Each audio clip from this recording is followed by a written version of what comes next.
Okay, so hey guys, and welcome back to another predictions video, and in today's video I'm going to be predicting the Pereira versus Rountree junior fight. And so if you're new around here and you haven't yet subscribed, please do so, like the video if you do indeed like the video, and let's get straight into it. So going into this fight, Pereira is 11-2 with 9 KOs and no submissions, and Rountree is 14-5 with 10 KOs and no submissions. This fight is for the UFC light heavyweight title. Pereira's last fight was a win via KO in round 2 versus Prohaska, and Rountree's last fight was a win via KO in round 3 versus Smith. Rountree Jr. is a southpaw.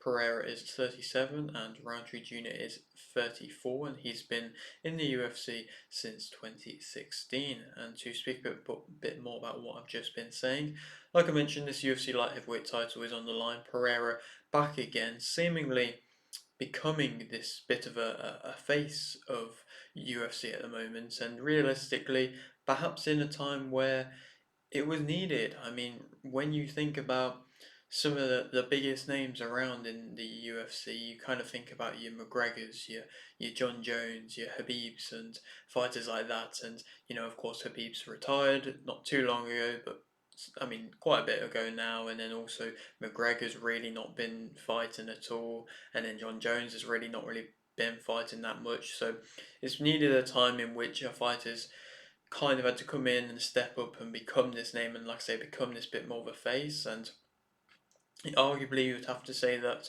Pereira is doing that, and doing that through emphatic wins, and has made a bit of a personality for himself, which is always difficult for a fighter who doesn't really speak English, making an actual bit of a personality and making themselves sellable and entertaining as, like I say, that personality. But Pereira seems to be able to do that as well, and he's been very active. And it's some stat, I believe, that he's uh, going to be the fighter to win to defend his belt 3 times in the shortest space of time.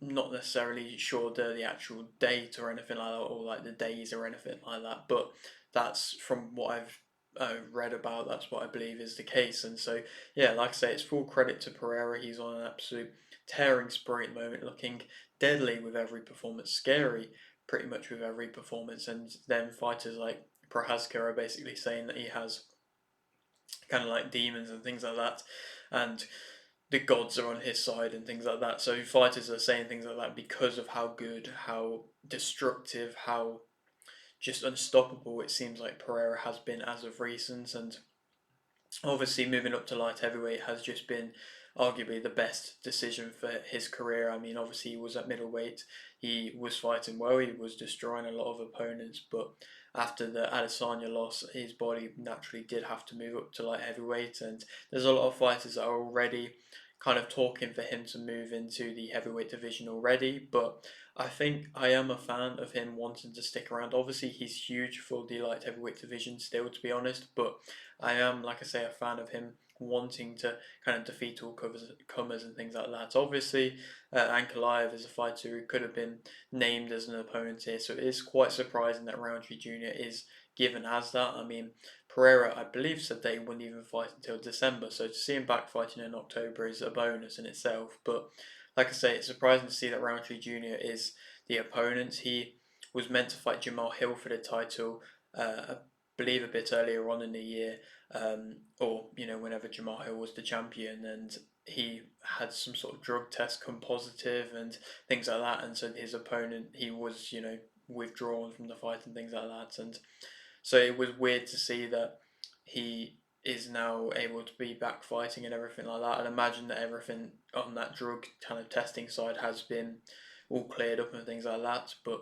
I don't really think there was too much said about that in general. So I don't necessarily know what happened with it, but I know that Jamal Hill was very unhappy that Roundtree is getting this fight before him getting a rematch. But nonetheless, like I say, it's a new fighter, it's a new entity for Pereira to be fighting, and seeing the whole build up with Roundtree looking very just happy to be there, to be completely honest, wholesome. He's been through a lot to be able to get to this position. It is nice to see that he is in this world champion position, and like I say, been in the UFC for such a long time as well, has really given his all to the UFC, so it's perhaps warranted in that fashion why he is given this title shot, and I'd imagine that Ankalaev probably will be given the next one. We'll just have to wait and see what happens with him, but Rowntree's come in seemingly with this secret plan that I believe there's been talks about him kind of saying that there is. A lot of people are just saying that it's just going to he's going to just try and take it down Pereira, and we'll have to see if he is able to do that or not. Perhaps that could be the kryptonite in which Pereira might have. I mean, Prohaska had a bit of success in their first fight when he tried to take Pereira down, so perhaps that could be what might get him a possible win. I think he's definitely being written off Roundtree, and that's something in which I don't believe he should do. And obviously, Pereira's last performance, a very brutal stoppage versus Prohaska, another one. I mean, dropped him really harshly at the end of the first round. It probably would have ended there and then if it weren't for the bell. And then in the second round, and literally the first shot he threw, the first kick was a brutal kick, and of course, then Prohaska just wasn't able to continue. He was in no state to be able to continue at all. Pereira and shutout win there, and then Roundtree's last performance was, a very impressive KO as well versus Smith. Of course, Smith was coming in on short notice, but Roundtree, who to be honest was just kind of going for counters and fighting on the back foot a lot of the time, looked destructive whenever he landed, looked like he was hurting Smith whenever he landed, and then inevitably was able to get a really nice stoppage win as well, in which was a bit of a highlight reel type stoppage where he was kind of holding his hand over, wanting to see if he had to commit to then be able to get him out of there fully, but he didn't need to, and it just made it look, I think, more cooler in my opinion. But in preparations for this Pereira, it seems like he's been sparring a lot with Sean Strickland, which I think is an interesting person, but a good person to have around sparring. I believe he offers defensively something a bit different to a lot of fighters, so perhaps that might make him more versatile like that. But also, something I've seen, which I just wanted to mention, he's been sparring with professional boxers. I don't know the name specifically of the fighter in which he has been fighting. It's not a world champion from what I believe or anything like that. But just as a difference between boxers and MMA fighters, obviously there are a vast amount of differences and they are completely different sports. But it looked like Pereira was able to be technically beaten in sparring. Obviously, it was light sparring, so there wasn't really any big shots being thrown and any kind of intent trying to hurt. But Pereira, yeah, he looked like he was not struggling, but the technical ability of the boxer that he was in against was just able to, like I say, find a lot of success and be able to just land shots in which a lot of fighters, haven't been able to do. And I think it showed Pereira's vulnerabilities when he is dealing with high output opponents and opponents who are technically sound. And Roundtree, where I don't think he necessarily is that, perhaps there is that weakness there in actual technically sound light heavyweight fighters. Because if you think about, the last few fighters he had, I mean, Prohaska definitely isn't really the most technically sound of fighters. Jamal Hill didn't really even get a chance to be able to get into that. But so yeah, I don't know. I just feel like that is a thing to take and an interesting thing to see coming into this fight. And also on this card is a good fight, a nice UFC women's world title fight, and it's Pena versus Pennington for that UFC women's bantamweight title, in which I think Pena will win via submission in round three. It's a nice card in general. Fights like Jose Aldo on it, Kevin Holland versus Thompson, that's a great fight, and other fights like Kayla Harrison is another entertaining fight. I'm sure she'll probably be wanting the winner of this. It definitely seems like that's the case. But Pena obviously coming after 2 years out. Obviously, last time out for her was when she lost quite badly, realistically, to Amanda Nunes, where she got dropped multiple times. Had a bit of success in that fourth round, but was quite a brutal uh, loss in the end for her, where she was cut very badly and bleeding out quite badly. And Pennington is coming off an interesting victory versus Bueno Silva, where Bueno Silva was losing that fight and then in the final 10-15 seconds just decided to lay on her back and not even do anything when Pennington was winning the fight. It was, like I say, it was strange, but I definitely don't believe that Pena will just willingly be on the back foot, be on her back versus Pennington. I think she's definitely a threat on the ground. That's why I think she could get her there and be able to win by submission. I think she's going to be physically stronger. I think her rushing in style, in which was getting her caught a lot by Nunes, I don't think Pennington is good enough at countering to be able to deal with that. I think she has perhaps a bit of a similar style on her feet to Pena, but I think Pena, like I say, is that bit more stronger, and then will be able to get her to the ground at some point, and then be able to get a relatively convincing submission win. And I think it will be a showing of levels, in my opinion. But it's an interesting time for the women's divisions because there is no clear standout name at the moment. Since Amanda Nunes has left, there has been that kind of hole where, like I say, hasn't really been a big name around. I mean, Shevchenko has just, of course, re-become champion, so perhaps she's kind of the biggest name around at the moment. There's fighters like Fiorot, who I think could be a champion at some point. Kayla Harrison, of course, she's probably going to get that UFC title shot next. Obviously, she's still new around to the UFC, but she is probably going to get that title fight next, and perhaps she could be that new face. But we're just waiting at the moment. We're in a bit of a waiting period where we're just waiting to see and wait for these big fights, these big names to be able to come into it, and I don't believe that Pennington or Pena really is that, to be honest. Moving back on to the main event though, of course, Pereira as a fighter, I mean, the obvious things, he's strong, he's powerful, like I've spoke about both them things already. I think he's relatively accurate in his work, perhaps more so than that of Rountree. He twists into his shots really nicely. Often, it doesn't look like he's even throwing, and he doesn't even have to land clean, but I think he just generally twists his whole body into a shot so nicely, but it just looks like such a sort of movement, but it just seems like it's very tricky to do. It seems like he does that with his kicks as well. Finishing fights in general, of course, he's amazing at that. But to be honest, he doesn't even realistically need to finish fights because fighters are pretty much done after they deal with his power as of recent. I think he's got that unexpected speed that I think also comes with the timing in which he has, where he is able to just suddenly be able to land a really big kick or counter with a really nice punch and things like that. So I think he does have that unexpected speed. Of course, he imposes himself physically.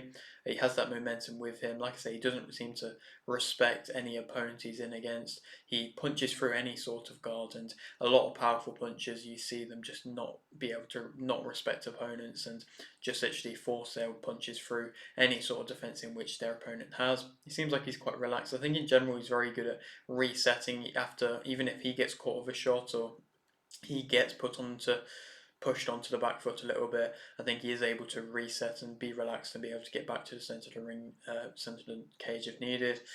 He's very good at hiding them inside the leg kicks, and that's been shown multiple times now. Adesanya actively has said that Pereira's leg kicks are just amazing, so he's been definitely able to show that skill with his on multiple occasions. He shows that pretty much every single fight now, and finds range really well, walks you onto shots at the same time as well. I mean, negatives about him, I think he's definitely not an on the back foot type fighter. I think he can land counters, but he has to land that counter. If he is going to then get pushed onto the back foot, then I think he could struggle. Of course, he is very accurate. I think he headhunts a bit. His defensive movement is very poor. I mean, he is typically quite flat-footed. Like I say, he really doesn't want to be pushed onto the back foot at all. He has very minimal head movement, and so he is a big target. It also stands very straight up. Like I say, he's quite flat-footed. Wrestling and dealing with being on the ground is something, like I said, we haven't really seen too much so far at the moment because no fighter has realistically been able to do that. But as it said, it seems like Rountree might have some secret plan in which might involve that being the case. So we'll have to wait and see. I mean, Rountree, of course, isn't known for any sort of submission attempts or realistically getting fighters to the ground, but I think he may be a bit of a better wrestler than Pereira. We'll have to wait and see. But yeah, that is a question which is kind of yet to be answered. He may be overlooking Pereira. Obviously, he's been hurt. Roundtree's also been hurt in the past as well. He's been knocked out, and Pereira's also been knocked out, of course, for Adesanya. So both fighters have been hurt. They're not got invincible chins. And I think he can get hurt by long jabs, Pereira, just straight shots in general. Perhaps I think Roundtree might be able to have success with. Speak about Rountree as a fighter, he has, of course, great power as well. It's two powerful punches up against each other, which I'm sure is going to make for an entertaining fight that probably won't go the distance. He moves well. I think he moves much better than that of Pereira onto the back foot. Perhaps circles kind of in one direction a little bit at times, which means he could become a bit predictable, and Pereira might be able to time him onto a shot from doing that. But I think in general, like I say, he does move very well and has good head movement at the same time. Um, he can fight in the front of the back foot. He's got strong combinations when he lets them go. Perhaps he doesn't always use his combinations, but when he does let them go, they are strong and perhaps look a bit more technically nice and nicer than Pereira's. He's got them fast hands, faster than I think Pereira's are. Like I say, I think Pereira has unexpected speed, but I think that Rountree is that more actively fast fighter. He waits for the right shot. Perhaps accuracy can be off a little bit at times, and time encounters can be off a little bit at points, but he typically will wait for the right shot. I think, like I say, he's the more comfortable fighter whilst wrestling, so that could be a thing which may be shown into the fight. I think he does typically improve throughout fights, especially in that last one. I think he did really improve throughout it, and perhaps he's kind of settling in and found this new style in which is really nice for him, where it's not too much of an output, where he is able to save himself but also be able to counter and land well as well, because he trusts his power, and punches over guard over other opponents' guards really nicely as well. Roundtree's negatives, obviously, like I say, he's been hurt. I think he does circle in one direction, so of course, like I say, he can get timed onto. It's a step up in opponent, and of course, he's used to fighting typically at his own pace in which he wants to, and I just don't think Pereira's going to allow that. He finds his range. Finding his range can sometimes be a bit of a problem. That's where I think sometimes the counters can be off and the accuracy can be off for him, with also the very wide hooks in which he throws in, which Pereira might be able to counter Roundtree with. He can wait in range too long and then be able to be caught with shots. Smith did catch him with a couple.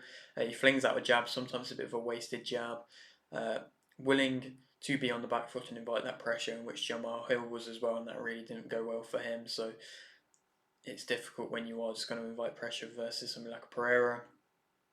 He loads up on his shots perhaps a bit too much. I think in general he can be a little bit predictable at times when he is just really waiting and just waiting for their counters. He can overcommit, dealing with high amounts of output. I don't really think Pereira has the highest amount of output, but I think perhaps Roundtree can struggle with that at times. Pereira is the favourite, and I think that Pereira will win via TKO in round 2. I think if Roundtree is going to go onto the back foot, circle in that same direction, like I said, I think Pereira is going to be able to time onto a shot, or if he waits in range too long, that's another thing in which Pereira is going to hurt him with. And I do just see that Pereira is really going to cause some damage again and be able to hurt Roundtree again. It could even go a similar way in which the Jamal Hill fight went. We'll have to wait and see, but I think it'll be another destructive knockout for Pereira. Then who we can go on to fight, like I said, the Ankalaev fight is probably going to be next. We'll have to wait and see.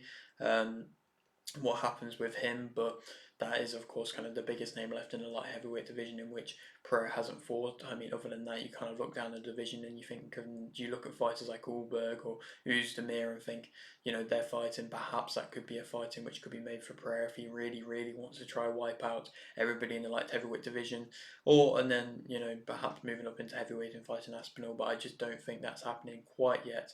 Perhaps that Ankalaev fight and then moving up into that. That's probably what everybody wants.